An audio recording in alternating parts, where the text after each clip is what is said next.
নমস্কার। আজ নববাংলা লাইভ এসে পৌঁছেছে কৃষ্ণনগর লোকসভার তেহট্টতে। এখানে আজ রয়েছে মাননীয় প্রধানমন্ত্রী শ্রী নরেন্দ্র মোদীজির সভা। তো এই সভায় আম জনতা কি বলছে সভা সম্পর্কে, বর্তমান রাজনীতি সম্পর্কে আমরা জেনে নেব। নমস্কার। বলেন। নমস্কার।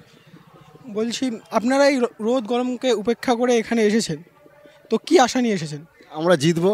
রানীমা এবার দাঁড়িয়েছে আমাদের রাজমাতা, কৃষ্ণনগর রাজপরিবারের বধূ। আমরা জিতবো, তা আমরা এখানে এসেছি। আমরা কৃষ্ণনগর থেকে এসেছি। এখন মোদি আসে অপেক্ষায় আছি, আসলে আমরা সবার দিকে চলে যাব।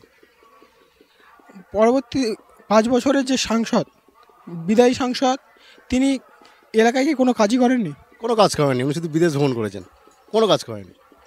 কারণ উনি যদি কাজ করতো, কারণ এই মুহূর্তে উনি তো গত লোকসভা ভোটে 5 বছর ছিলেন, তো উনি এখন আমাদের কৃষ্ণনগর পৌরসভার প্রতিটা ওয়ার্ডে গিয়ে বলছেন কার কী দরকার লিস্ট করছে। তো উনি যদি 5 বছর এমপি ছিলেন তখন নয়নি, এখন নতুন আবার ভরে দাঁড়িয়েছে মনে হচ্ছে আমার কী কী দরকার আছে জিজ্ঞাসা। উনি কোনো কাজ করেনি, উনি শুধু বিদেশ ভ্রমণই করেছেন। তাই ওনাকে এবার প্রত্যাখ্যান মানুষ করেছে। এই জনগণের ইয়ে দেখে বুঝতে পারবেন আপনার। এই বিধানসভায় অমৃতা রায় কত লিড পেতে পারে? এই 73 না কৃষ্ণনগর পুরো লোকসভা মোটামুটি 50 থেকে 55,000 ভোটে লিড হবে।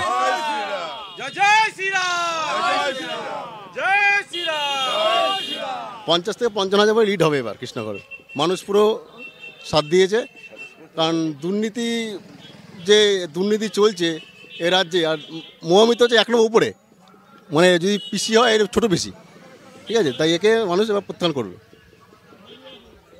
বর্তমান যে মুখ্যমন্ত্রী হয়েছে তার যে সমস্ত কাজ রয়েছে সেটাকে কতটা সমর্থন করেন বা কতটা সমর্থনযোগ্য নয়? উনি তো কোনো কাজ করে না, শুধু ভাতা দিচ্ছে, ভিক্ষা দিচ্ছে।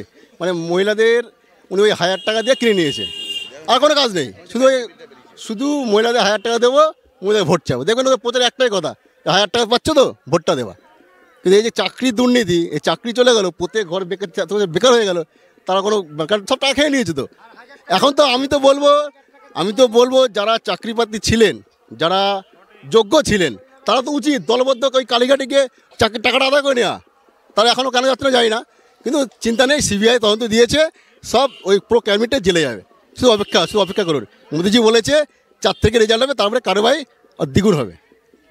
সাম্প্রতিককালে একটি আইন পাশ হয়েছে সিএ, সে সম্পর্কে আপনাদের মতামত কি? সিএটা হচ্ছে নাগরিকত্ব দেওয়ার আইন, ঠিক আছে। এখানে নাগরিকত্ব দেবে যারা বিগত যখন স্বাধীনতার আগে, স্বাধীনতা ভাগের সময় যারা পাকিস্তানে ছিল, বাংলাদেশ, আফগানিস্তান, যারা হিন্দুরা ছিল, হিন্দু, খ্রিস্টান, জৈন, বৌদ্ধ, এরা যারা, তাদেরকে নাগরিকত্ব দিচ্ছে ভারত। কারণ তারা ওদের আসামে তারা উত্তেজিত হয়ে এসছে, তাদেরকে দিচ্ছে। এখানে ওরা ভুল হচ্ছে কি যে নাগরিকত্ব কেড়ে নিচ্ছে, কারণ ভয় হচ্ছে স্বাভাবিক।